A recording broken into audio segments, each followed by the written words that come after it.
But what was happening in the black market, right? In the black market, free blacks were being captured. And there's that great movie Stolen that came out, was that a couple years ago?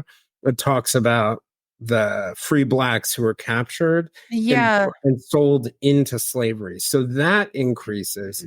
And so Patty is a part of this licit and open hunting of runaway slaves, this illicit capturing of blacks. But what really makes Patty special is she was also killing slave traders. Yeah, she wanted their money, right? Well, that was the main motive. And the slaves. It's sort of like when somebody robs a trap house to get the drugs that they then turn around and sell. She was in that same trade. And you and I were talking about this last night when we were just going over notes and everything, is that this is that specific class of criminal, the kind of criminal that is up for the ultimate danger level. They're going after anybody and everybody to get what they want. And they tend to be much more brutal and cruel and impulsive and a lot of those other things that I think describe Patty and a lot of the accounts of her.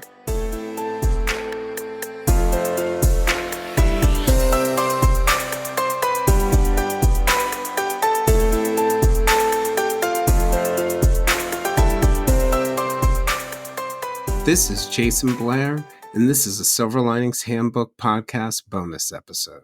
In this bonus episode, Alison Dickson and I unravel the dark saga of Patty Cannon, a mastermind behind what was called the Reverse Underground Railroad.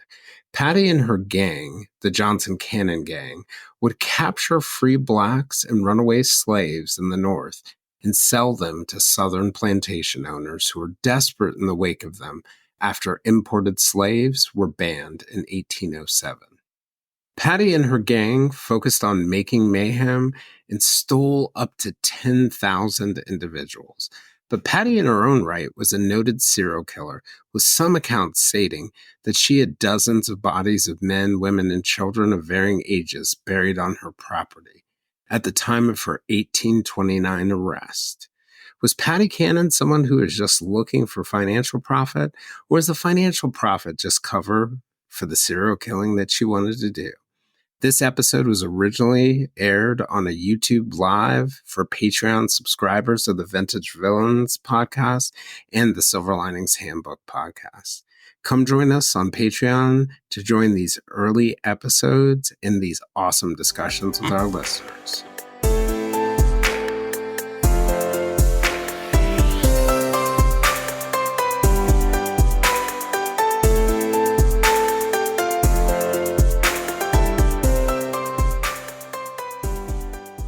This week, I took my time machine back to the early 1800s, and I found a very bad lady.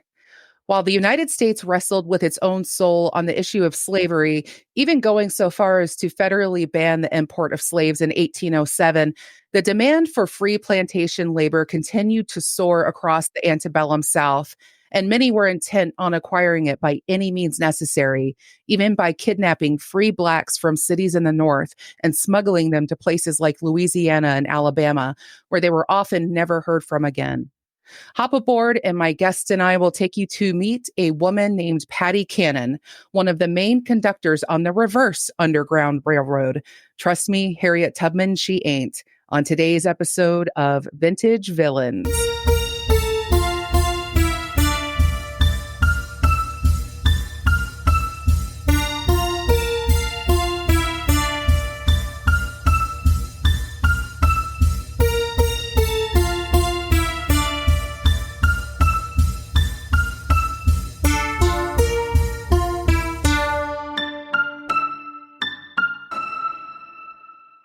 Welcome to the show, everybody. I'm Alison Dickson, and if you've been following the episodes in any order, you'll be fresh off the coverage my guest and friend Jason Blair and I did on one of the bigger heavy hitters in vintage villain history, John Wilkes Booth.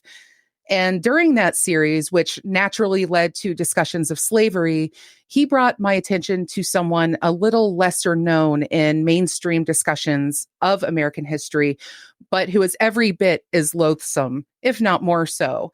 And today, the two of us are joining forces once again to tell you all about her.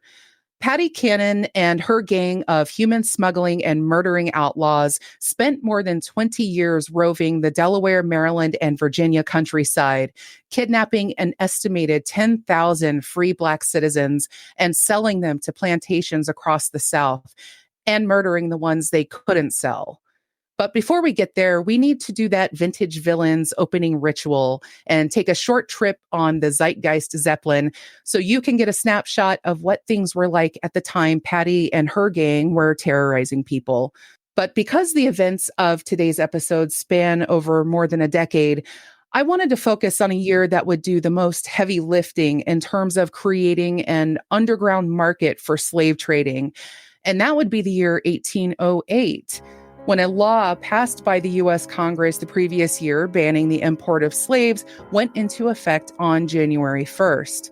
It was literally called the Act Prohibiting Importation of Slaves, and Thomas Jefferson had called for its enactment during his 1806 State of the Union address. Since the late 1700s, a trend toward the total abolition of slavery really began to pick up steam. Lest anyone think slavery was just widely accepted as a given in this time, all of the original 13 colonies had already instituted some kind of ban by the time the federal law came around. Though a couple of them, looking at you, South Carolina, had reversed that decision and were still bringing in boatloads of people from Africa. And I should note, the federal law did not prohibit the trade of domestic slaves, and that's where we start running into trouble that you'll be hearing about today. In March the same year, the United Kingdom had also banned slavery throughout its colonies, and they sent its Royal Navy to the west coast of Africa to enforce an abolitionist blockade there. So the tides were greatly turning against the practice the world over, but that did not mean everything was suddenly hunky-dory for those who'd been stolen, bought, and sold. Oh God, no. More on that in a few. Elsewhere in the world, though, humanity was at peak pugnacity. And if you're into colonialism and imperial ways of life, you're in luck. The English were still holding a grudge over their ass-kicking in the American Revolution, and they were finding all sorts of ways to undermine our newly won independence. We'd be duking it out with them again in just a few years with the War of 1812, and this would become even more of a certainty with the election of James Madison, Thomas Jefferson's main constitutional bro, as president that November. This is also the year Portugal set up its colony in Brazil in order to escape the French, who'd taken their land. And speaking of France, Napoleon Bonaparte was also a very busy man. The phrase Napoleonic Wars is especially applicable to this time period, forcing King Ferdinand of Spain to abdicate the throne so Napoleon could give it to his brother, Joseph Bonaparte. This would effectively end a war that had been going on between Spain and England, because they would then need to join forces against Napoleon in what would be known as the Peninsula War. Meanwhile, Russia is at war with Finland, Denmark is at war with Sweden. Honestly, Europe was just this big old tangled cat's cradle of embattled kings at this time. But when you consider just how much money and resources these countries were rolling in when they started colonizing across the globe, the stakes became even higher to grow their empires and hold on to them. And that almost always, of course, means war. In other highly consequential discoveries, though, chemist Humphrey Davy became the first to isolate several elements we now take for granted, like sodium and potassium, as well as strontium, boron, and others, making himself the founding father of electrochemistry. In Wilkes-Barre, Pennsylvania, anthracite, coal, was first burned as fuel by businessman and landowner Jesse Fell, thus beginning the use of coal as the key source of fuel for America's coming industrial revolution, RIP planet Earth. And legendary composer Ludwig van Beethoven put on a marathon benefit concert in Vienna, where he gave the first public performances of what would become the key works by him, including Symphony No. 5. Dun, dun, dun, dun. That's all the singing I'm doing today. Symphony No. 6, Piano Concerto No. 4, and Choral Fantasy. And no, I am not singing those either. And a symphony is probably the best way to describe this period of time that Jayson and I will be discussing today, not because it was pretty, in fact, far from it for a lot of people, but because there was so much going on. And in fact, it's playing a bit like the rehearsal for a much bigger piece. Much like you heard in my recent Balgunis episode, where you saw what was happening in the world exactly a century later in 1908, we're in another similar prelude period here. In 1908, it was the brief respite before World War I. Here, it won't be long before the people of this time witness the rockets' red glare and the bombs bursting in air we all sing about at our sporting events. And that war will have a direct impact on the topic we're discussing today. So I hope you are all ready for some thick and fascinating American history. Jayson Blair of the Silver Linings Handbook, my friend, is here again as promised, and he brought with him reams of knowledge on Patty Cannon, her stomping grounds, and so much more during this tumultuous period where we would soon discover as a nation what we were truly made of. If you're watching this on YouTube, he even put together some visual aids for you to check out later. So pop on to either the Silver Linings Handbook or Vintage Villains YouTube channels and check it out if you like. And if you're a Patreon member, hello, you're watching this live as we record it as we speak. So I cannot thank you all enough for your support and for joining tonight. And that's it. Let's jump into the Patty Cannon canon and get this show on the road. All righty. All right. Where shall we start? Jayson, I would love to start with you because, I mean, you co-hosted on my John Wilkes Booth episodes, and such a fantastic wealth of knowledge that you have just in the area that you were born and raised and have lived most of your life, where so many of these events took place. And you mentioned Patty Cannon to me in that first episode. I'd never heard of her. And when you told me what she had done, I was blown away. But I'm curious sort of your background and what brought you to the knowledge. I've always been a history buff. Grew up in Maryland, right? Or grew up partially in Maryland, Texas, Georgia, Virginia, a bunch of places. But two of them being key, Maryland and Virginia here. And really, I have always been a history buff. I've been fascinated by history. I've been interested in it. My mom used to joke that the reason why I got C's in my history classes was I was like 30 years ahead of wherever the history class was. I didn't always get C's, but she did make that comment because I was constantly reading it and reading history books and fascinated, I think, in the idea of, I think something very early on in life, you know, being able to see how we repeat our mistakes over and over again. Yeah, really left me very interested in one sort of like what mistakes exist in history that we're poised to repeat either because we don't know history or we're not able to translate it into the present. So, you know, with that being somebody who grew up in Maryland, which a lot of people don't think of as a part of the South, but very much is, growing up in Maryland, growing up in Texas, growing up in Georgia, Civil War history and education around these things were always a sort of deep topic. And we've talked about the idea, you growing up in the Midwest probably didn't get as much Civil War stuff as we did. So it was always a fascination. And now Patty Cannon in particular, I had, you know, when I was younger, I had heard nursery rhymes and other stories about her. And I was really, as a local, as somebody who grew up in Maryland, went to the University of Maryland for college, kind of did a circle around the South and came back.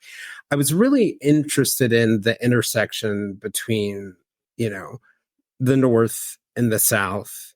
And, you know when I went off to college, I remember going on this reporting trip with Heidi Sherman, one of my college classmates who's Jewish, and we traveled out to the Eastern Shore of Maryland. And we traveled out there because we were working on a story about the Chesapeake Bay and one of the islands there. But as you move south on the Delmarva Peninsula, like things like the number of Confederate flags you start to see like rise, and it feels very Southern. And we went into this one grocery store, and it not grocery store, excuse me. It was a convenience store for a gas station. And it was just filled with Confederate memorabilia, Confederate shot glasses, Confederate flags, Confederate whatever. It was the most awkward moment probably for the two of us as a Jew and a black guy. But we got our gas, we got out of there, and I bought a Confederate flag shot glass. Ah, So that's a power move, my friend. I just felt like it should be awkward for them, like it's awkward for me. Right. So so the first place in my life that I really in the North ever saw sort of like that Confederate presence. And Maryland, my father grew up in South Carolina, in the Deep South, pre-civil rights movement, during the civil rights movement. First place he ever saw the Ku Klux Klan was in Maryland. Yeah. So I think a lot of people with our modern liberal Maryland have misconceptions about it. And then, so in the 90s, when I was in college, there was a show called Homicide: Life on the Streets, which I've been rewatching recently. And it's about David Simon, the creator of The Wire. Well, he was a former Baltimore Sun reporter, and actually he was the editor of the University of Maryland student newspaper, the Diamondback, a couple years before I was the editor. But David, created Homicide: Life on the Street, and they had this one episode that I saw while I was in college, which was it was called A Woman Named Patty Rindhauer. And basically, skipping through, it's a great episode, but skipping through the episode, they find this white guy chained and whipped to death in the basement of a Baltimore row house. And they're trying to solve the murder, and they come across this. They find out that his family descended from this woman named Patty Rindhauer. Patty Rindhauer was a stand-in for Patty Cannon. Oh. And so that's how I was really exposed to this idea of Patty Cannon, this fugitive slave hunter who was running around Maryland capturing people. And the whole idea in this was one of the descendants of a slave that she had sold into slavery came back and, right. I'm sure there's a lot of ghost stories sort of surrounding her. Yeah. Oh, absolutely. But then when I opened the book on it, like, forget it. Like, this is going to sound crazy, but like illegal slave trading was like some of the polite stuff she did. Yeah. She was clearly, and we'll talk about this, but she was a straight up serial killer, right? Yeah. She not only captured runaway slaves, she also captured free blacks in cities like Philadelphia, both blacks who were born into freedom or had earned their freedom, and took them back down to places like Mississippi, Alabama, South Carolina, to meet the demand that was created by the fact that you could no longer import slaves. So if you think about historically kind of where we were at that moment that you were talking about in the beginning, once the importation of slaves stops, at a time where agriculture and the needs of plantations are growing, we don't have the cotton gin yet. We're not able to sort of like, it's still being done by hand. It's going up. So what slave owners have to do is your slaves can no longer be as disposable, right? You can't throw them away or put them into retirement and, teach them to cook or do whatever, or laundry. You have to keep them in the field. So that's one aspect of what's happening there. And slavery is becoming more brutal in that sense, in terms of the age piece of it. But you can't afford to lose your slaves. Your threats to losing your slaves are death, another slave plantation owner stealing them, or someone stealing them. And it's so weird to talk about like stealing people. Right. That's when we talk about this, I find, because I was, a lot of people know I've been rewatching Narcos, and I have this obsession with the drug trade or the cartels and whatnot. And so talking about people talk about cocaine or talk about, some other product that is being traded, and realizing that these are human beings that were ripped from their own families. Right. But they were products. Country and brought, But for a good segment, they were products, right? They were property. Even though it was against law, you were unlikely to be punished for selling a free black person into slavery. But what you would be punished for was stealing a slave from a white plantation owner. Well, that's where because you're taking their property, right? Right. So anyway, back to that thing. the big thing that's happening during that time, essentially, is it puts, without the ability to import in slaves, it puts a greater focus on keeping slaves from running away to the north and finding other ways. So the Fugitive Slave Act, which was passed, I think in 17, I'm going to get it wrong. It's like 1790. Well, there are two of them, but the Yeah, it was first in the Fugitive Slave Act, 1690s. yeah, it's 1793, I think. So the Fugitive Slave Act is passed then. That is designed to implement, for all of you who are originalists and want to go by the actual words of the Constitution, in Article 4, Section 2, Clause 3 of the Constitution, it required the return of escaped slaves to their owners. Man. Clarence. But, so I got to get a Clarence Thomas jive in. Yeah. Anytime. So the idea there is the Fugitive Slave Act enables that element of the Constitution, and it allows people to not only hunt slaves, but later in its iterations puts a duty on law enforcement and government and others to capture fugitive slaves and return them back to the South. And this was just a supply and demand problem. But what was happening in the black market, right? In the black market, free blacks were being captured. And there's that great movie Stolen that came out, was that a couple years ago? It talks about the free blacks who were captured and sold into slavery. So that increases. And so Patty is a part of this licit and open hunting of runaway slaves, this illicit capturing of blacks. But what really makes Patty special is she was also killing slave traders. Yeah, she wanted their money, right? Well, that was the main motive. And the slaves. It's sort of like when somebody robs a trap house to get the drugs that they then turn around and sell. She was in that same trade. And you and I were talking about this last night when we were just going over notes and everything, is that this is that specific class of criminal, the kind of criminal that is up for the ultimate danger level. They're going after anybody and everybody to get what they want. And they tend to be much more brutal and cruel and impulsive and a lot of those other things that I think describe Patty and a lot of the accounts of her. Well, and you're right? Like high risk taker, willingness to take risks. She was very charming and charismatic, highly manipulative, like straight out of the Psychopath Handbook. But what she also was very explosive, because as we walk through the story, we're going to find out she kills a lot of people she didn't need to kill.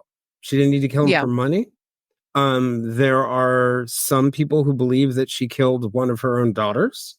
She killed a number of children for crying.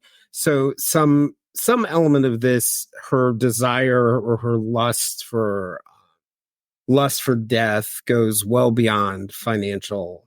For sure. And it's interesting because she let one of her daughters at least live to adulthood, because it's really when she starts doing gang work, like getting her gang together, the Cannon Johnson gang. Wasn't the Johnson part of the gang that refers to her son-in-law, and that she had done a lot of that stuff with? Second son-in-law. Yeah, it was her second son-in-law. And I think you're kind of leaning in a big point. Patty was not the only one doing this. Yeah.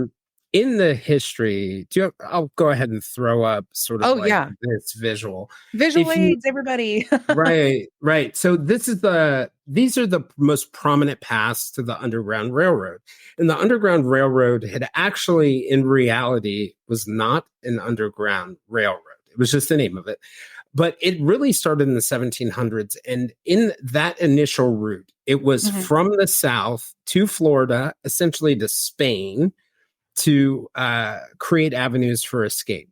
Once Florida, becomes no longer friendly to slaves traveling through it, all the routes start to move north for the Underground Railroad.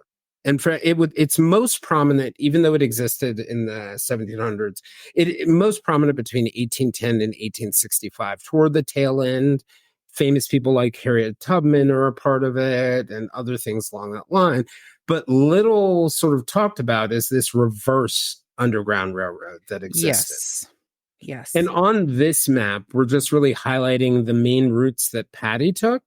Mhm. And it's really what's really instructive about it is she's operating in the border state territory and has some unique advantages based on where she is. Yes. So, for those of us who are on YouTube, you can see this. And for those of you who aren't, you can go grab a map of Maryland, Delaware, and Virginia and take a look at it.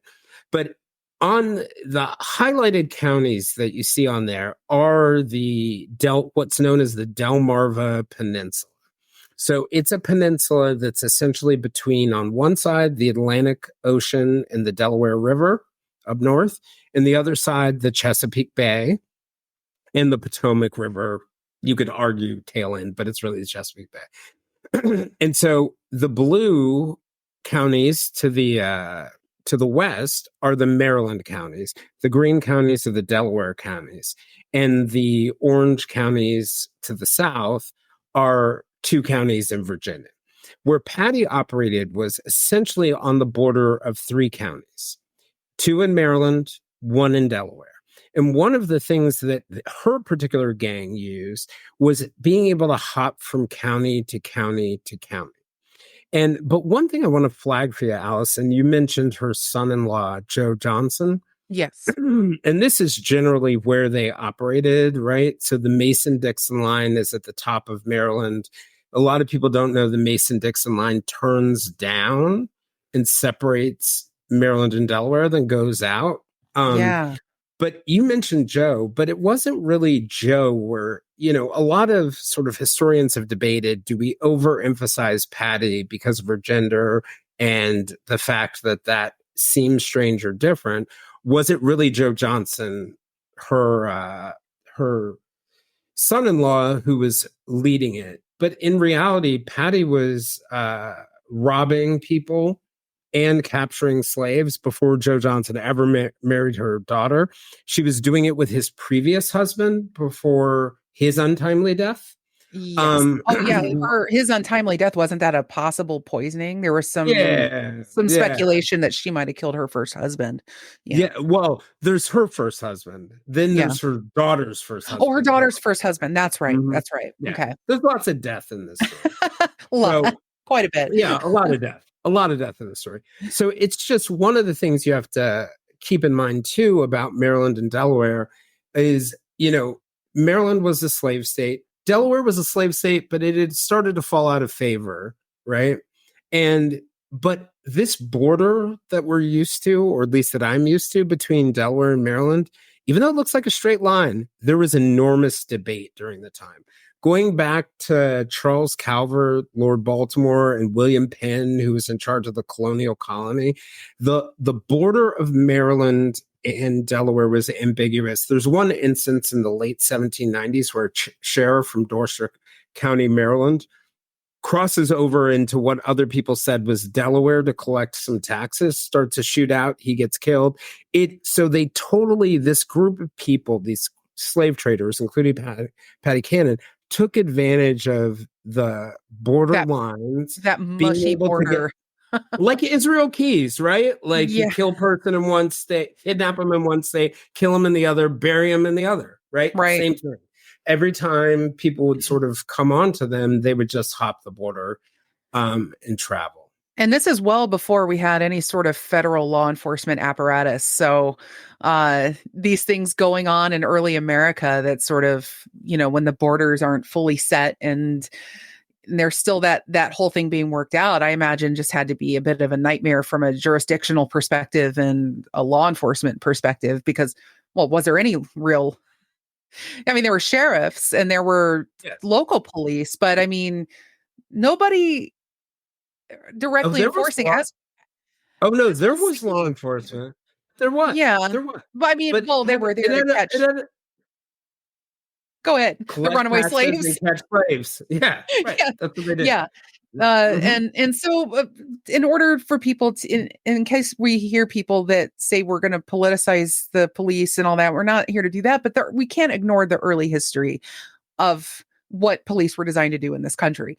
And it's such a complicated thing to even talk about because we already know slavery is abhorrent. They knew it was abhorrent back then. That's where they're trying to abolish this stuff. And it's just interesting to see sort of the people that I'm losing track of my thought here. I love being live. This is awesome. Yeah, no, it's the same thing. We just cut it. No, I mean, we'll cut it out. This is why you guys get to sit and watch the raw, and whatever comes out later, I love this part. This will all be cut out. But I mean, it's just we can't let that stuff go. Well, and I part of think history.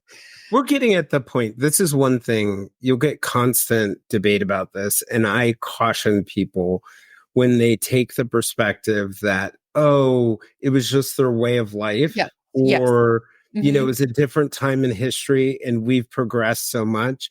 Like, do your history. If you go back to the 1780s, 1790s, 1800s, there are a ton of people who are super progressive on slavery, more progressive than Lincoln was, more progressive than we are on it. And I mean, the Quakers. Yes, the Quakers Shout as out an to example. the Quakers. But even as we'll see in this story, there's some people in the Deep South who are very much against it. And I wanted to mention real quick too. Thomas in the chat, he mentioned before 12 Years a Slave was as another example of this practice in action. I think you said it. I don't think that's specifically based on a specific person, but of that experience. Yes. If you want to get an idea of what that was like, that's another movie. And also, he mentioned, the roots of current police harken back to slavery. Absolutely. I didn't want to leave those things going because I saw that in the corner of my eye.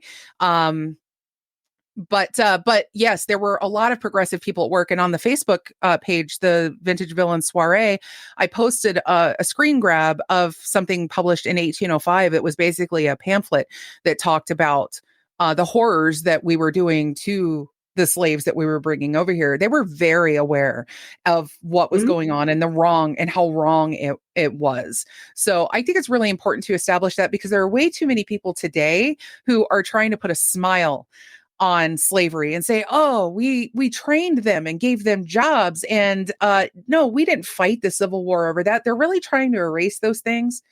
And we have to be delicate when we talk about some of this stuff. Yes, there is nuance, but let's not lose sight of the fact that we're talking about human beings being chattel slavery, but much nuance there. Yeah. Right? And Lincoln definitely not as progressive as we think he was. I mean, in the sense that we talked about this, Jayson, in the Lincoln, in the John Wilkes Booth episode, where he suspends habeas corpus and he's doing all these things during the war that would reinforce the idea that he was a tyrant to the people that were fighting him. But Lincoln was trying to do the right thing ultimately, I believe. So, but there were also many people before. So let me scene set for you, maybe. Yeah. So we're talking about the Delmarva Peninsula, right? So it's a combination of the vast majority of Delaware, the eastern shore of Maryland, and then the eastern shore of Virginia. Yeah. So it's about 170 miles long, about 70 miles wide at its center, 12 miles wide at its shortest part. I mentioned it's bordered by the Chesapeake Bay on one side, then the Delaware River, Bay, and the Atlantic Ocean. So you've got big waterways around you. You've got the Potomac River near you. You've got the Chesapeake Bay, which leads out into the Atlantic and then straight on the Atlantic. And you have the ability to cross the bay into a slave state of Maryland. You also have easy access to Pennsylvania and northern cities. So it's a great location to sort of spirit off people and hide them because Delmarva is still today and was then very different than the rest of, let's say, Maryland. Highly rural, very agricultural, different culturally, very Catholic by background. You can still go there and see churches from the 17th century, Catholic churches that are still operating. If you, look at its history of even before then, you had the natives who lived along those islands, who were pushed out very early Yeah. eliminated very, very, very, very early. I mean, we betrayed the Native Americans in terms of, or the natives. I don't even want to call them Native Americans. That's not really fair. But we betrayed the natives immensely in those areas, creating treaties, pushing them out, all Right. for this agricultural operation. And so you're in, and I think it's hard to imagine this, a highly rural, highly agricultural, great spot for transportation that's Yes. also lawless because of its border. It's like a criminal's heaven, right? It really is and they wouldn't have to go too far south. Like they would be able to kidnap these people, put them on a boat. Would they float them all the way down, or would they meet people along the way? I mean, what was the chain of custody looking like in terms of Well, so grabbing it? it was different, but once Joe Johnson became a part of it, they would actually sell them themselves. He would Okay. literally go on trips, sell them along the way himself, not hand them off to other traders. And that was just really a profit margin thing. And the gang was big enough that at different points, 30 to 50 people, that's a group of people going down to sell slaves wasn't going to stop their ability to operate up north. So, Patty walking into all of this, like there are two different versions of the Patty Cannon background story. One is she was a local Delmarva girl who grew up there. There's another version of it that I think there's probably a little bit more historical evidence for, that somewhere between 1759, 1769, actually in Canada, Mm. near Montreal, she's born. And her family, the story behind her family getting here is that actually her father, L.P. Hanley, was actually from a wealthy family in England. He married somebody that they didn't want, or his father didn't want him to marry, disowned him. He goes to Canada. And as the story goes, their family gets involved in smuggling along what they call the North Country, which is northern Vermont, northern New Hampshire, and then the Montreal area. Long story short, Mr. Hamley, untimely execution after he killed somebody who's going to supposedly turn him in Oh, for crimes he was committing. Right? It's a family trait here. I was going to say Um, this is a great family tree so far. yeah, I'm telling you, man. We're Hey, at least establishing. they're on brand, right? They're staying on brand Yeah. because also Patty's brother was executed for horse stealing later. So yeah, the family's really on brand. Um, Wow. But so imagine this, poor Miss Hanley, right?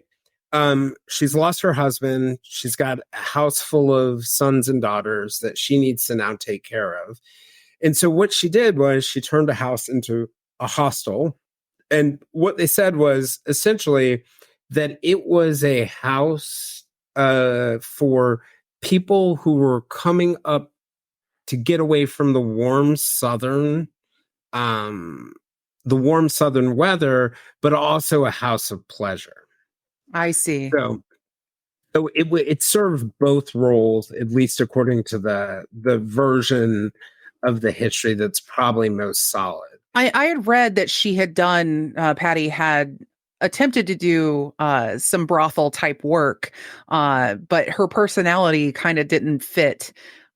She was a bit too surly. I think I read somewhere that she had Yeah, sort of a sour disposition. She didn't want to do the sex well, work. she was witty. She was a smart ass. She was Yeah, yeah. all the historical records suggest that she probably would have been really good at running a brothel, not so much. Right. Well, that was the The, thing. She had that aspiration, I think, to be a madam, but I think well, you have to kind of work your way up the yeah, but I chain, you think know? her mom was kind of doing that. Her mom was Yeah. kind of doing that because what her mom was doing is, as wealthy men came to the house, she would try to convince them to marry her daughters. And Ah. as the story goes, Jesse Cannon, a Delaware wheelwright, and those are the people who make or repair wooden wheels, comes up to visit the area, gets sick, and is bedridden. So Mrs. Hanley has Patty take care of him every day. And supposedly, what they said about Mrs. Hanley, I love this quote, that she exercised over the minds of men. Convinced him to marry, I love that quote, marry Patty and take her down to Delaware. Mhm. So, you know, if you're sort of thinking of like the origin of this, it's sort of like a little bit of a shotgun forced marriage. Mhm. Um, and but willingly wants to go with him. Patty moves down to Delaware, Maryland border to essentially Delaware. Her husband, Jesse, starts what was known as the Cannon Ferry, which still runs today. It's called the Woodland Ferry. They changed the name because they thought it was bad branding to have it named after a serial killer. I Yeah, mean, I here guess. or there. I mean, like, right, exactly. Right. So they go back to Delaware.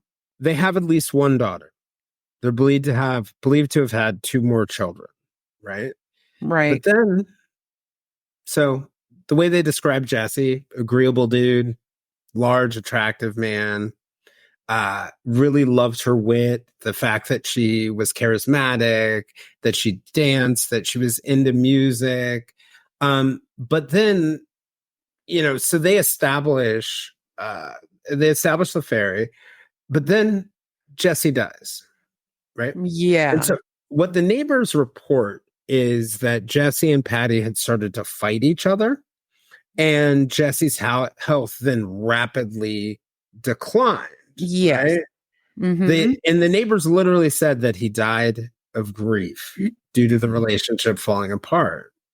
But years That could later, to a priest, Patty would confess to have poisoned him.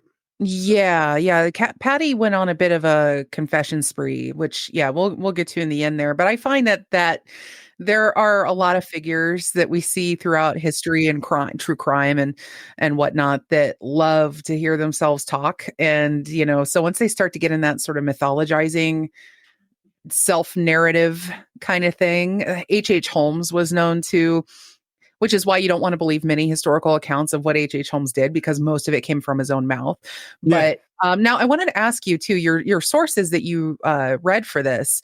Um, the entailed hat Uh-huh. was one. It's a fictional account of it by a guy named Yeah. Hal Roth. Yeah. Yeah, there are a few, and so finding details on Patty is a interesting uh, dive. It does require to really get into some actual hard book reading, from what it sounds like, because Yeah. The the best online accounts kind of vary, Yeah, the best yes. I mean, part of the problem is that the story became prominent and uh you know, it became prominent through a pamphlet that was written where they didn't use the real names. Like they called Patty Lucretia Cannon, they called Jesse Alonzo, but it was a very somewhat hyperbolic, maybe not as hyperbolic as people thought.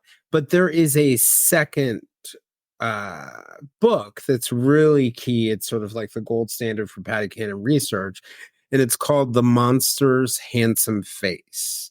Yeah. And it's because people said that Patty had a handsome face. The paintings of her out there there are a couple that I've seen that they are depictions of her that are from these fictional accounts. They're a little creepy. There aren't any real portraits of her that we were able to uncover quite, but the handsome description was the one that I kept seeing pop up, that she wasn't exactly like she didn't look like a monster, but I I often wonder, like, who would play her in a movie.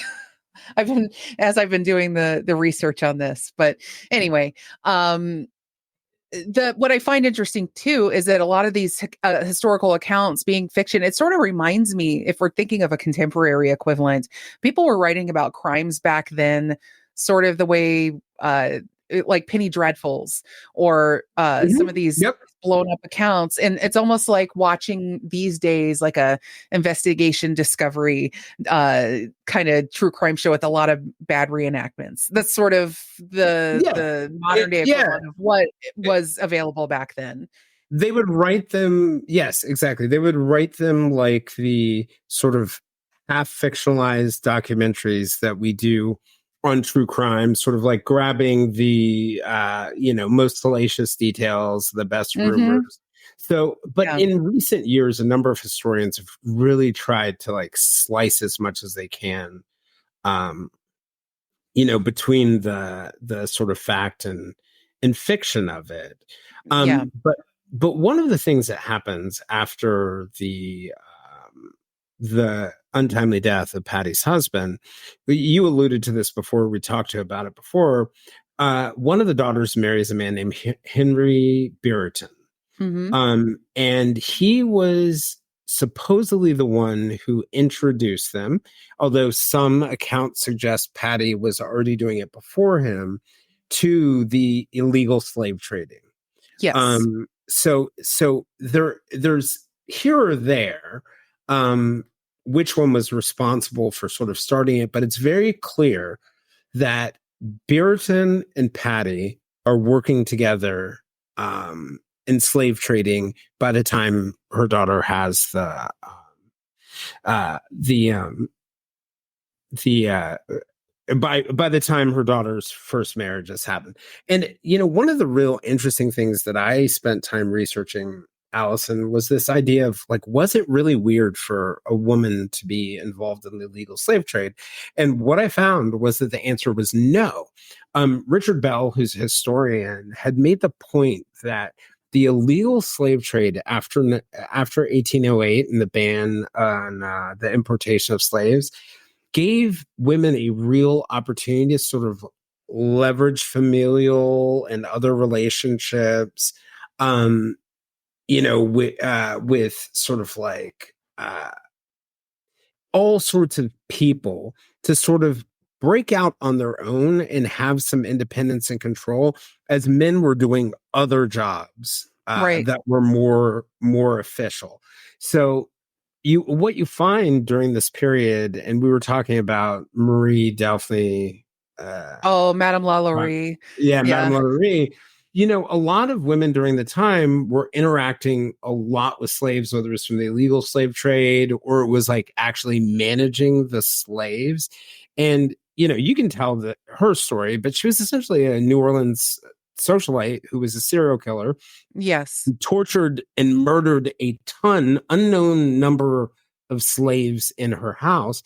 But, people called Patty the northern version of her, although I think it might be backwards. I think that And it's really sad. This is kind of a messed up way to put it, but I think too, maybe part of this is that when you're talking about like or when you look at the time, like the social hierarchy of the time, I think women found a foothold in doing stuff like this to slaves because it was almost like women could finally be like, wow, there's somebody actually below me on the social ladder that I can abuse. And then it just becomes this sort of like, I don't know. I think there might have been a little bit of something like that going on where there's certain type of powerful, rich women, just like men, who find that, hey, I can get my jollies here hurting other people. If you're already inclined to being a violent, murderous criminal type, Mhm.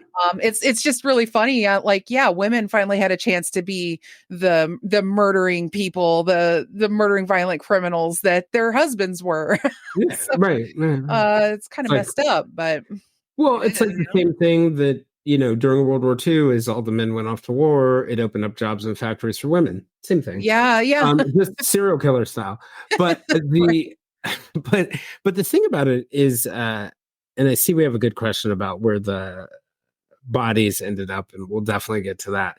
But one of the things that happens too during this point, I'm glad you brought this up, is that there's also a gender bias at play in the sense that just like in New Orleans, in New Orleans, the only reason she got caught was Mhm. because her house went on fire, and then the fire marshals came and Mhm. found a 70-year-old Black woman tied to a To stove, the stove, right? yeah. Who then pointed them to where all the bodies were in the attic. She just basically said, people go up to the attic and never come back. And they Yeah, found there was a really interesting recent series on her on Last Podcast on the Left, that I, recommend if you want a good background on it. Madame Lalaurie.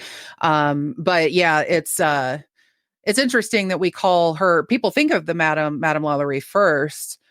But you're absolutely right. I do wonder if it was, It had it Well, the other but way the around. rumors about her were going on forever, and the rumors about Patty were not going on forever. And there is historical documentation that basically says that there were times where Patty was not prosecuted, nolo prosecuted, because of her gender. Right. That they didn't believe it or they didn't want to do the prosecution. Unclear on which one it was. So basically, you have those rumors going around. It's 1811, and Henry Beerton is arrested and Hmm. starts serving a prison sentence for kidnapping probably white people's slaves. Right. So he escapes from jail in Georgetown, Delaware, which is like the one of the county capitals. After his escape, he reunites with Patty, and they launch this um, plan to sort of ambush this slave trader named Rigel, who is Yeah. who's who is staying. And this is one of Patty's favorite things to do. She would like wine because she was charismatic. She would wine and dine people, fill them with food, ask them all sorts of questions, get them laughing and joking, find out whether they had money, slaves, or what their setup was. And with the Rigel situation, they essentially let him leave, kept him there, gave him more free drinks, let him leave. One group, along with Patty, went ahead of him, knocked down a tree to block them. Another group went between them, right? And basically tried to kill them. They did a terrible Yeah. job, They're, horrendous job. they're They not killed great at one guy, yeah. two got away. At this point, they're not great. They get better. Yeah. But what eventually happens is Beerton is caught, and he ultimately will be executed later down the road. But what that does is, after he's caught, that forces Patty to really move out on her own. Hmm. And so one of the things you then see happen is she starts to build um her own sort of independent gang, and a key part of that is Joe Johnson. Yeah. So when we were looking at the map, if you go here, you can see right here on the border of Sussex County, and I think, is it Caroline County or is it Dorchester? I forget which one. Um, you have Patty's house in Reliance, Maryland. Literally right across is Joe Johnson's tavern. Yeah. They would keep the slaves or the free blacks that they captured primarily at Patty's house, in her attic, in her cellar. They stopped using the cellar once it was filled with too many bodies that from people that she'd killed. But the attic and then the rollover space was Joe Johnson's tavern. Now, the tavern's main purpose was to sort of wine and dine the slave traders to try and ambush them, but its attic was also used to store slaves. Because when you're talking about 3 to 10,000 slaves over a 20-year period, you are running a factory. You are running a Right. factory. So they are in Patty's house, in Joe's house, and then they would frog march them from Joe Johnson's house or from Patty's house down to what's in the middle of the map in front of us, which is the location of Cannon's Ferry, now Woodland Ferry, and they would take them down the Nanticoke River out to the Chesapeake Bay. And one of the things that they would do is they'd have to frog march them all day, right? So what do you do with the slaves that you've left before the ship has gone down the ferry? There was an island outside of where the ferry was, and they would tie the free black slaves, whoever they captured, to the trees there. And that's when they would do their survey. And their survey was figuring out, is this person sellable? Is this person going to be problematic somehow? And according to the history, if they found that they would be problematic on some level, they would either throw them in the river or kill them and put them in a building called Cannon Hole that was there. Mm. At the same time, Patty also could not stand the sound of children crying. And so one of the real famous pictures of her that was in that magazine, which I think I have it up here? I don't think I have it here, but it's on the cover, is of her holding a black child in front of a fire. Well, Yeah. apparently that child had been screaming. And she grabbed the child, she walked it to the fireplace, scorched the child in front of the fire. It was a mortal Yeah. wound to the point where it burned her own hand, Wow. and then buried that child in the cellar. And that wasn't the only child that she killed. And Yeah, it because they wasn't the only found one that she killed several. over crying. Yeah, they found a couple of dead children on her property. See what I'm saying? There's more than profit going on here. Oh, absolutely. She just seemed like someone who was an opportunistic killer. If she could kill someone, she would kill them. If they inconvenienced her, unless they can make her money, that was the Mhm. only real path. Now I wanted to ask. Now I mentioned the War of 1812 sort of being a factor in this earlier, and I see it here in the notes as well. So we're not going to discuss the entire War of 1812, obviously, but the conditions of that war were such that the Americans and our native allies basically went back to battle against Great Britain. And their native allies. And their native Both. allies. Yeah. Yes. Mhm. It was a very interesting conflict, but what it essentially did was it opened up even more of a pathway, right, for Patty and her gang to get the free blacks and the slaves down to down to the Carolinas and the Deep South. Is that correct? Yeah, and a big part of it, if you think about it, it's their geography, right? During the War of 1812, if we jump back and take a look at, let's say, this slide, if you look at the Delmarva Peninsula, and if at the Virginia part that's sticking out, the British would send ships up the Chesapeake Bay. They would stop those ships and require everyone to prove they were an American citizen. Yes. If you were a slave or you were someone who was not an American citizen, they would free you. And this is a part of their harassment. Yeah. But they stopped at the mouth of the Nanticoke River. So that allowed Patty's group to bring people down by the river, either go through the bay or break further down on the peninsula or cross over into Maryland.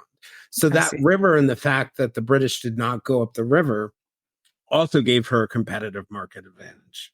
Oh yeah. Yeah. And speaking of that market, I was really fascinated by the economics of the situation because when they banned the import of Africans for slavery, um, the remainder, what tends to happen, obviously, whenever you ban an import, is it makes what's here go up in value, starts costing more, and so the price of a slave back then was $1,000, and that currency worth about $22,500 today. Yeah.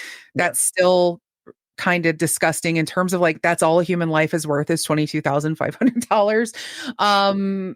Ugh, anyway, but I'd pay people $22,500 to stay away from me. yeah, That must be my there flag. is But there is that.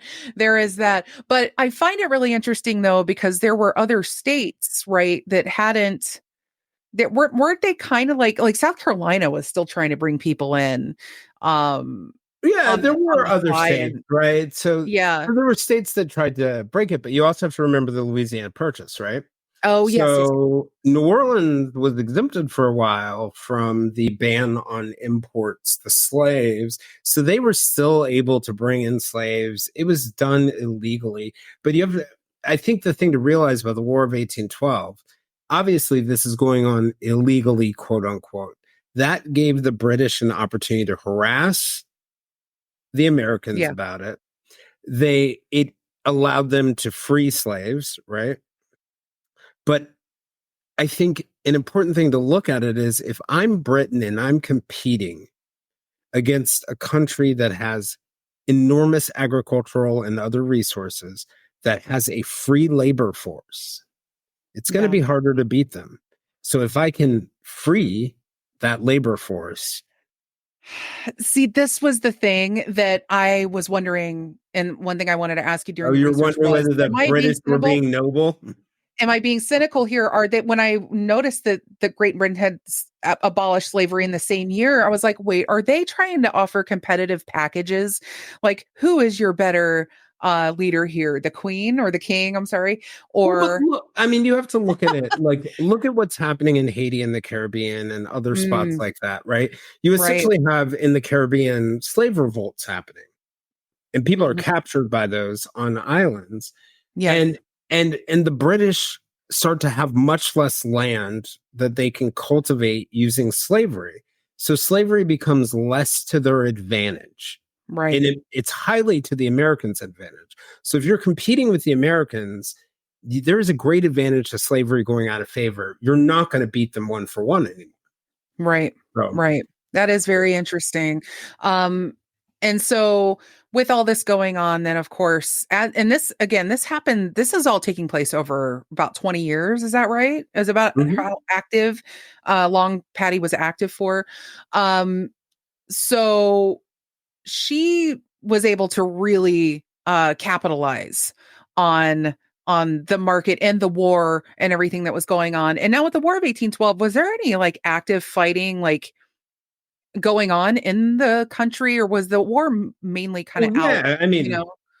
you have So no. I mean, the war came to DC. it came to DC. Okay, you're 18, absolutely right. You're right. mhm, Okay. mhm, This is a war I have not studied as much in depth as like the Revolution and the Civil War. So mhm. I've been trying to backfill a couple knowledge gaps on this one. Um So as we've been going. So The White House was burned by the yeah, British in that's right. 1812 by going up the The Potomac. the original White House, that's right. It did Yeah. burn in the War of 1812. Um so the reverse underground railroad that they were doing, that was what stayed active for a long time, but they were doing other gang activities as well, right? Because like you said, they were killing other slave dealers, they were kidnapping people and bringing them south, but they were also getting them from Philadelphia. And that's who I wanted to New kind of bring in, Jersey, New Jersey. Yeah, Philadelphia. because Yeah.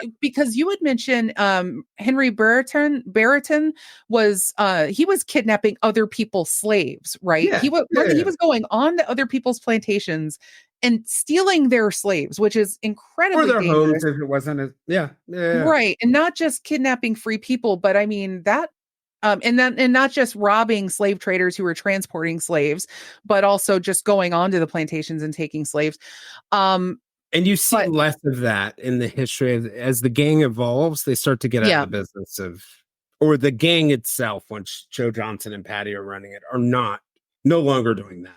and what's interesting too is I had read that they also utilized within their gang black members or members of mixed race Oh as sort yeah. of decoys. Like Yeah. Yeah. if you want to put somebody you're trying to kidnap at ease and you have black people in your gang, then they're going to not feel like they're as much in danger, but that was part There's of the Yeah, so lore. that's definitely a part of it, right? Like you're trying to lure people into kidnapping. It helps to have people who can tell you of great jobs or opportunities or whatever it is. But it also serves another purpose, just like with the murder of Emmett Till in Mississippi in the Right. 1950s, is you have built-in fall guys ready too. There were Right. two black men who were a part of that group that went with them. It's historically, you will see that the slave traders inevitably had some black servants or whatever you want to call them Right. somehow Right. involved in their work. It served many utilities. And what they would do, and this is part of what led to her downfall and her capture, is that, you know,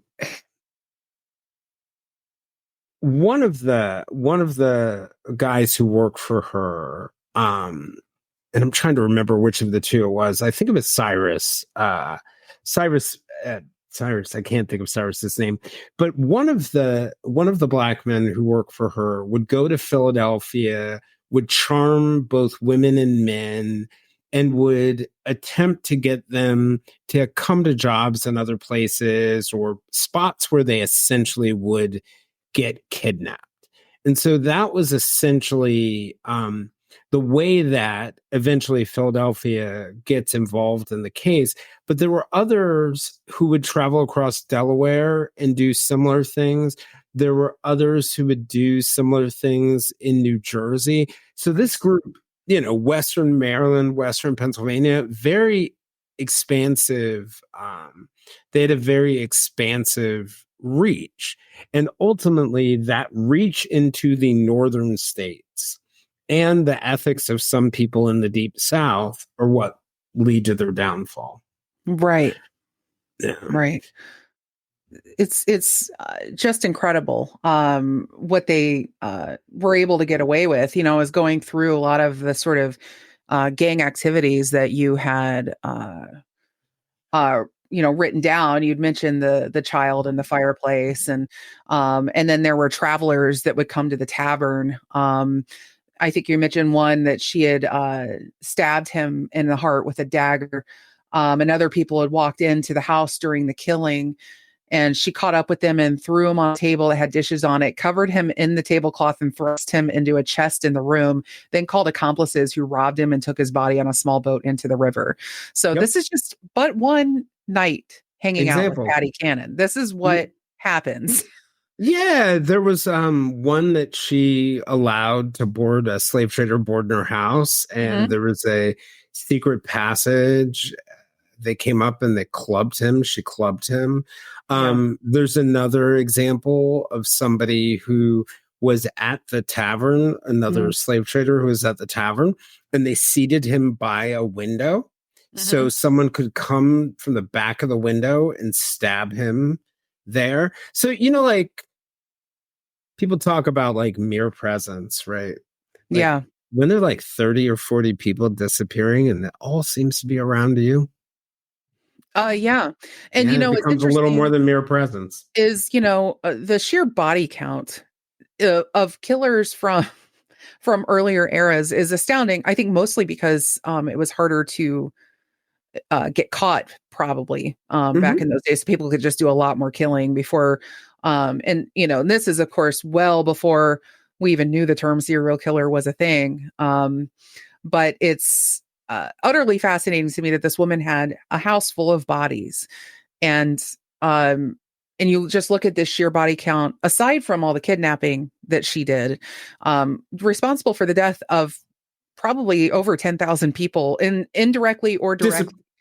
Disappearance. I mean, a lot of these people that were sold. Now, there were people that were recovered, and I do want to bring that up, because there were people that she sold down the river, literally, that did get recovered, and that was thanks in large part to the mayor of Philadelphia. Yeah. So our friend Mike Ely, Just Legal History. Hey, Mike. Check it out if you have not seen it, folks. He's got, and I got to get it. Yeah, I'm on an episode. Jason's on an episode. Oh yeah, that's right. Brett. Yep, Brett. The prosecutor's on an episode. He's got lots of really good guests. But he asked, where did he put the bodies? So when people ask me that question, where did she put the bodies? I have like one story that can give you all of the many examples. So there was this black boy who worked for her in the house, 15-year-old black boy.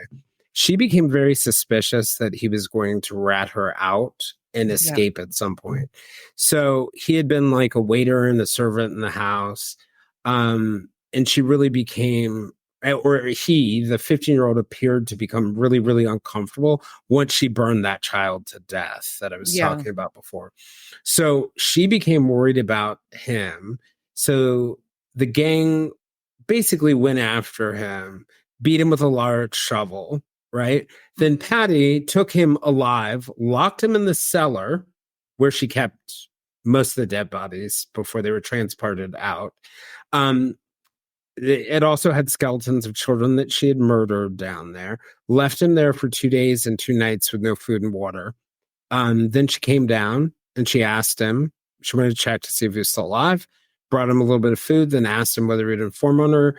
He pointed out all the other stuff and said, of course he would. And then she took a stone, beat him to death, buried him in the garden. So the answer to your question is in the cellar itself, skeletons. In the garden out back, there were bodies, and then another field, there were bodies. And, when she ultimately gets arrested later in the story, there were 21 people chained up in the tavern, ready for transport. And then there were several, many bodies and a couple of people at her house. So, anyway, I just wanted to get that. And yes, if you're curious about how it smelled, it was probably terrible. I mean, you think about these houses full of bodies and whatnot. I think that there are people that just, I think if you're into killing that much, I don't know that you necessarily notice or care. Maybe you like it. Maybe you just like being. I'll let you know when I start my next career. I for one would like to keep it clean, but it just feels like an almost hopeless kind of situation, right? Because her victims are still largely not considered real victims at this point in time. These are slaves or Black people that don't matter to the white population. So nobody's going to take it seriously. This is how people have gotten away with serial murder for millennia. Going after people, sex workers, nobody cares about them either, right? So countless times. Something was changing, though. Yes. You have to, as much as people, you do something long enough, you're going to piss off enough people or the wrong person. Although also some of it is the economic incentives, right? So something was changing with the economics. As much as I like to beat up America, because I really do. If you want to get into a boxing match, tell me about this great country that we live in. I want to get in that fight too. Man. Let's do it. Yeah, we can duke it out. So, but part of what was changing, right? As you have more free Blacks in the North, and slavery is no longer a part of what's happening in the North, they start becoming vital parts to the industrial economy. So, kidnapping free Blacks from a state like Maryland or a state like Delaware is probably pretty safe. Right. Kidnapping them from a city like Philadelphia, where they're beginning to be seen a little bit more like citizens, is pretty dangerous. Yeah, so. And Mayor Joseph Wilson, he was getting of Philadelphia. Yeah. Of Philadelphia. He was getting damn tired of people from his city of brotherly love getting kidnapped. Yep. And it's really interesting to hear about a city mayor, reaching well beyond the borders, not only of a city, but his several states, to reach his hand as far down as, Louisiana or Alabama or Mississippi to get his people back. Yeah, and you basically had three key nemesis. Mayor Joseph Wilson of Philadelphia, John Clayton, who is in the U.S. House of Representatives. He represented Delaware. He was later, toward the end of Patty's run, he was the Delaware Secretary of State. He was sent to the Senate after, and he was one person who had been fighting to take care of it. He was a prominent, close associate of the soon-to-be President Taylor. And then the best part of the story to me, the Philadelphia part's great, but it's actually an attorney and a slave owner from Mississippi that are the key to breaking the case. Yeah. So John Henderson, correct? Yeah. An attorney for Hamilton, and later a U.S. Senator from Mississippi. This, according to your notes that are wonderful, said that if the statements of his Blacks provided accurate, they should be published so the people of Philadelphia, the quote, colored people of Philadelphia, could be guarded against similar outrages. He was convinced of Johnson's guilt. Do you want me to give And you a little but background on how he got involved in it? I can give you yeah, that'd the be great. quick. Yeah, so in a town called Rocky Spring, Mississippi, there were three boys, three black Yes. boys, and two women who were offered for sale. One of the boys told the man, the slave owner, John Hamilton, that they weren't slaves, but they'd actually been stolen from Philadelphia. So Hamilton sent for a Mississippi justice of the peace who questioned the people who brought them down. The people who brought them down, were there were several people, but one of them was Ebenezer Johnson, who was related to Joe Johnson. Mm. He produced a bill of sale for the blacks and agreed to let them remain with Hamilton until their backgrounds were verified. Enter John Henderson, who's Hamilton's lawyer. Meanwhile, Johnson, Ebenezer Johnson, disappears. Well, you eventually find out that you're dealing with, they ultimately find out that you're dealing with people who are captured from Philadelphia. Later, they will find people captured from Delaware who were sold in Alabama, people captured from, and these were children, these were women, these were men, and an assortment of different people.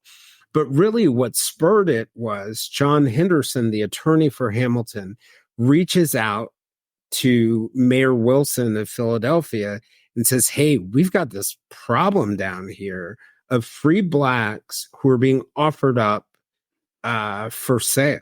And every incentive in the world that John Henderson and his client had would have been to be silent and just let it happen in the background. But they wanted to adhere the law, or had some kind of moral conviction related to it. But basically Henderson gives them the advice to investigate it. They had no idea in that moment that they were unraveling. And, people talk about how it just starts with one clue. They had no idea they were unraveling one of the biggest kidnapping organizations in American history. And so Wilson follows his advice, which eventually connects him with Delaware's Attorney General, James Rogers, and also John Clayton, who, and the Attorney General of Delaware had tried previously to bring Patty to justice because Patty had been arrested previously with Joe Johnson, and she had been released. Right. He was actually punished at the pillory. And if you guys have ever seen the pillory, it's like the thing where your head goes through the wood and your hands go through on the other side. The part that they leave out is that they nail your ears to the wooden part. The little soft part of your ears. Yeah. So Joe, like you can still see it in the newspaper where Joe was put against the pillory. And this was over a kidnapping, put against the pillory from like 10 to 4 on a day. Patty was initially charged with it, but the charges were dropped against her and others. So they're kind of onto her, right? Like they are onto her. But it really takes this guy, this slave owner with some kind of conscience in Mississippi, his attorney, and the mayor of Philadelphia to come together to finally get the resources that the Delaware Attorney General needs to bring this to justice. So at the time she gets arrested, we're at 1821 is when she gets arrested with Johnson. Johnson is the only one punished. In 1824, so they think at this point Johnson's now out of the business, right? But in 1824, a black woman named Hannah McCoyley files a petition for freedom in Maryland against Johnson and another man. So they're like, why does this person have a free black person? So then in 1826, Johnson fakes leaving the area, right? But is still active. And so really it's the period of 1826 to 1829 where Johnson is allegedly not there. Patty's in semi-retirement. There are all these stories and there are these little newspaper clippings about her going to different Maryland homes where she's like entertaining the host, the hostesses telling gossip, amusing stories. She's supposedly in semi-retirement. But Right. eventually they find a number of records that suggest that they are still killing blacks, they're still moving slaves. And so, but what really causes it to unravel are a couple of different things. One of which was one of the people who were in Mississippi who was actually free was a woman from Elkton, Maryland, a black woman which is on the eastern shore, closer to the bay. And that caused the Maryland authorities to kind of go a little bit. So you have all these forces working against her and rumors spreading in the neighborhood. And so sort of the final thing is these forces are coming together and I love this, and you guys should take this as PSA if you think your neighbor has dead bodies in their house or something like that. The neighbors put together a group, right? And It was next door. It was yes, old-timey next door. the next door. And they pretend that they want to buy a part of the property, and they sneak on the property, and they basically convince one of her servants who's black, and they say they'll protect her if they let her down in the cellar, and they let her down in the cellar, and that ultimately leads to Patty's. Oh, oh my God. Wow. Yeah, because then they were able to get If you see something, say something. a sheriff came out with a warrant and had about a dozen armed men. And this is, And speaking of border, this is so crazy that it's like the Maryland sheriffs are on the Delaware property. The Delaware sheriffs are hitting the Maryland property. Nobody knows what's going on. it's a jurisdictional nightmare. Yes, I mean, yes, really. And absolutely. it still can be in that part of the country, I think, especially if you just think, oh, this was in DC. DC is not a state. What are you doing? But I I know where I'm mean, going now if I need someone to disappear. right, right. But what's interesting is that amid all of this, they find all these people, they find all these bodies. She was only charged with 4 murders at the Yes. end of it. So I mean, really in our system, I mean, one will usually get you put away for life or hanged in this day and age that we're talking about. But she and her in the gang were all tried and convicted and sentenced to execution. Um, but Patty didn't go out quite Hmm? quite so simply, did she? Because Patty went out like in the same murdering way that she came in. Yeah, She basically started poisoning herself. That's what the historians believe. And she started poisoning herself, and like the way they started noticing something was wrong, like chunks of her hair were coming off, and then she started tearing her clothes off, and they had to replace them. And then she started biting anyone she could reach. yeah, And then she would get calm and be fine for a little while and become more composed. And in those composed moments, she started expressing remorse, right? yeah. And then she would go on one of her rages of madness again because she was probably poisoning herself again. And then back to remorse. In one of those remorse moments, she asked for a priest, and she confesses to 11 murders by her own hand and gives Mhm. accounts of them and says she's been the accessory to dozens of other murders, including the murder of one of her children by who was 3 days old. Yeah. Uh, by and then the poisoning of her husband and killing 2 of her wealthy neighbors. Yeah. The accounts suggest that the actual number is 24 or more, a minimum of 24, possibly more, um, by Patty's own hand, not to include her accessories. Right. Because yeah, if you put in the accessories, I'm telling you, I'm getting some people with some pretty heavy body counts on this show. We have Belle Gunness, who had up to 40, it was believed, and then the Russian guy Vasily Blokin had 7,000 at least, and now her Patty Cannon. So just to show, I think how it only takes one person in a lot of cases to ruin a lot of lives, a whole lot. alive. Jill, you are correct. This is gross. Yeah. And Lily, you are correct. She was loca and evil. And Lily wanted to know, did she have any children with any of the slaves? Or, I don't know that we could know that Not that possibly, not but that we know that she had children with a slave. She did have her own children. And that's actually an interesting point that local rumors that were actually, in the other version of the story, the non-Canada version of the story, the local version is that she was part mulatto herself, yes. or part native herself. Now, there's some people who believe that those stories were made up to disassociate her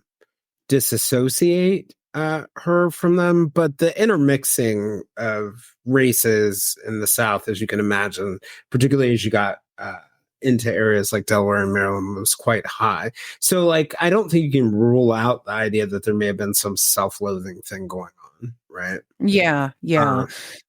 Uh, And so they don't know exactly where her body was. Now you have, they think that they found her skull, but we're not 100% on that. Yeah. Yeah, 'Cause- so there are two versions of her skull. These are the most prominent one, the ones that were in the. They used to take it out for Halloween in at the Delaware archives.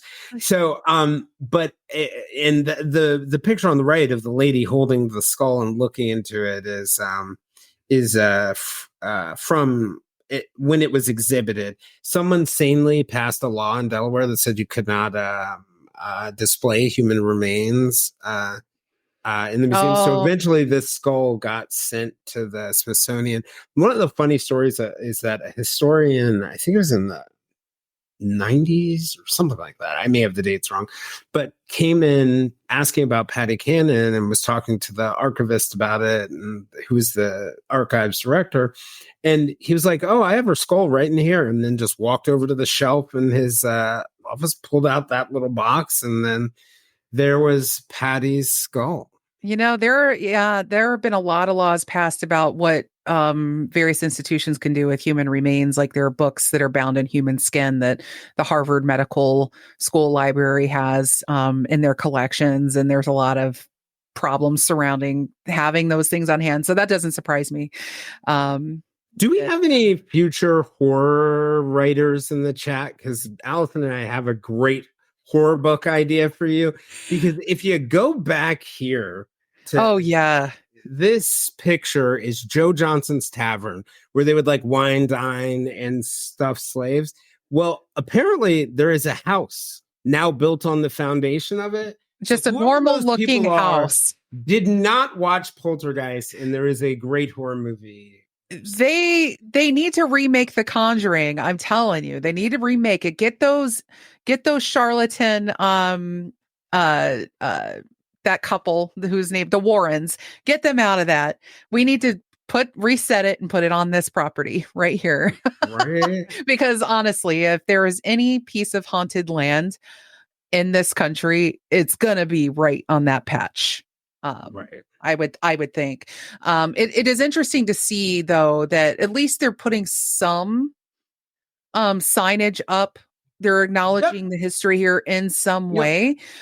Because this story, which what I kept noticing over and over again as I was studying it, is that there's just not a lot out there. And what you have dug up for this episode, hopefully will paint a much broader picture, even going onto YouTube. I was telling Jayson, I'm like, we're going to have to like make this video public beyond this after this episode goes live as a podcast, because there's just no content out there about Patty Cannon, Yeah. really, other than, And it's really interesting to me too when we talk about things like the like we have these conversations about like, are there women serial killers, or are there many, or there are many notorious ones. If we talk about like, the motives behind things, I think we tend to flatten and simplify them, right? did Patty kill over money, or was it about independence, or was it about what happened to her as a child, or is it just because like she was a psychopath or she was very Yeah. excitable, whatever it is? It's usually a wild mix of things. Yeah. And I think the thing that you have to look at, because I tend to come of mind that Patty was a serial killer first and Hmm. not a slave trader first. Right. Slave trading was a way to make money, get power. She's a psychopath. It worked for her. Serial killing was also her business.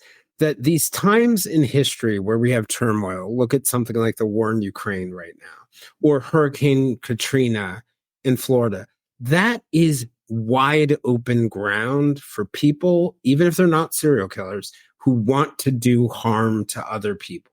Like Right. when we do not take care of each other or take care of laws, and you can still see places like this now, inner cities, native, like the Navajo reservation during COVID. Those are wide open opportunities for people who want to do harm, whether it's killing or Right. something else, to do that harm. And I think there's an important lesson for us that persists into society today when we turn a blind eye to certain groups or populations, or Yes. or look at some of these real politics things that we're doing in other countries, that we turn the blind eye. We're opening the door. I doubt there's many people, although there are probably some, who would listen to what they heard in this episode today and not find this horrendous.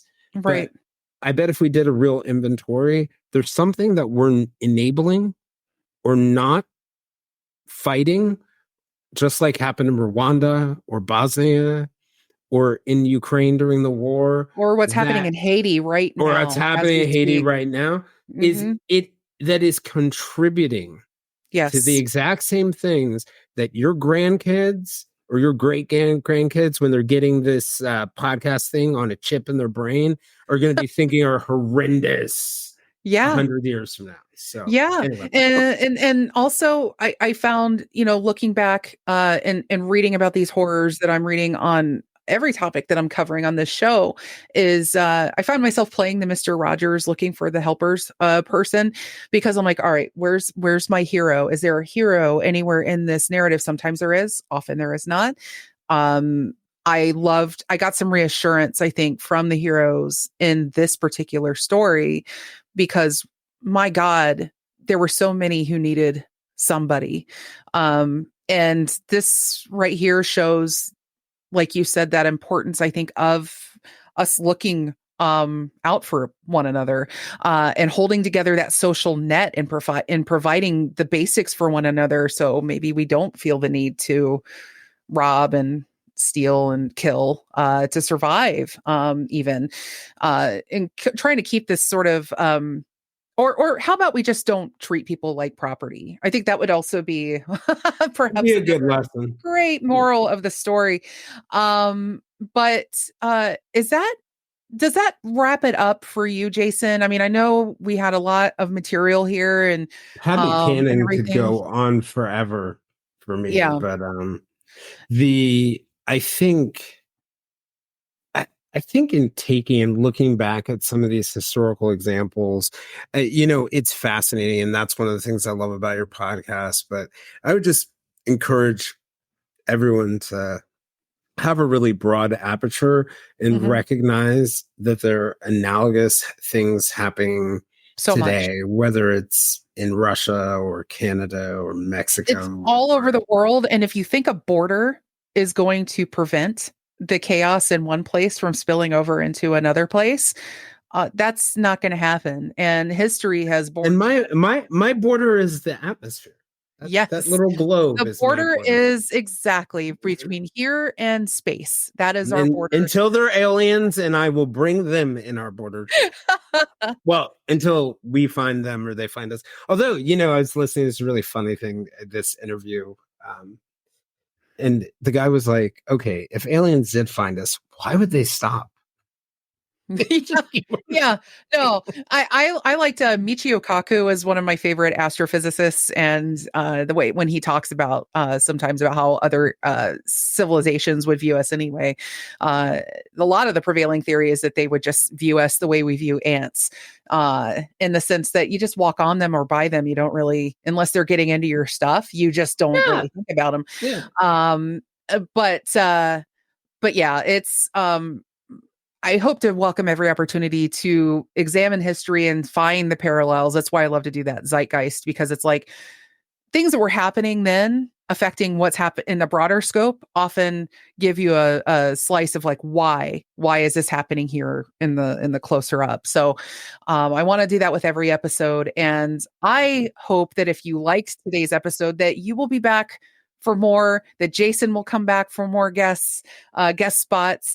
And because I just love this discussion, and I love Any day. the knowledge that you have to share on this topic has been hugely valuable to me, and I know it'll be very valuable to my listeners. And while you're waiting for the next episode, I hope that you will consider joining the Vintage Villains Patreon, or join Jayson's The Silver Linings Handbook, or both. Or both. Is it an either or thing? No, we're not in competition, man. We really should just, open it up and combine it. Conglomerate. But the Prosecutor Vintage Villain Ding Dong Darkness Silver Linings Handbook Santa Maybe. Yeah, Santa Maybe. Patreon. I mean, get it all in one kingdom, package. The kingdom is growing. Look out, Wondery. We're coming for you.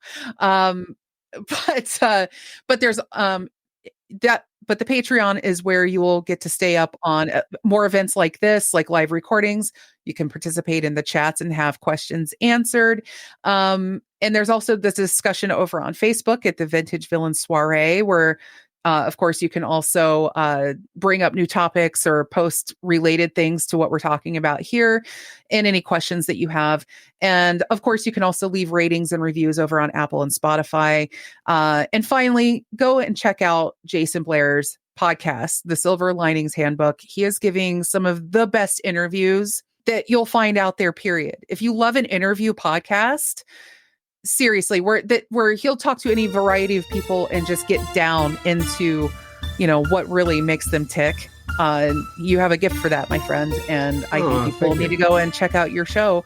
And that's it. That's all I've got here for this episode of Vintage Villains. But now it's time for you all to go on and make good history. And I'll see you next time in another century.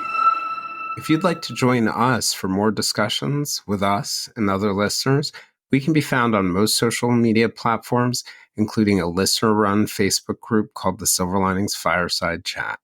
For deeper conversations with our guests and live conversations with other listeners, you can also join us on our Patreon at www.patreon.com/The Silver Linings Handbook.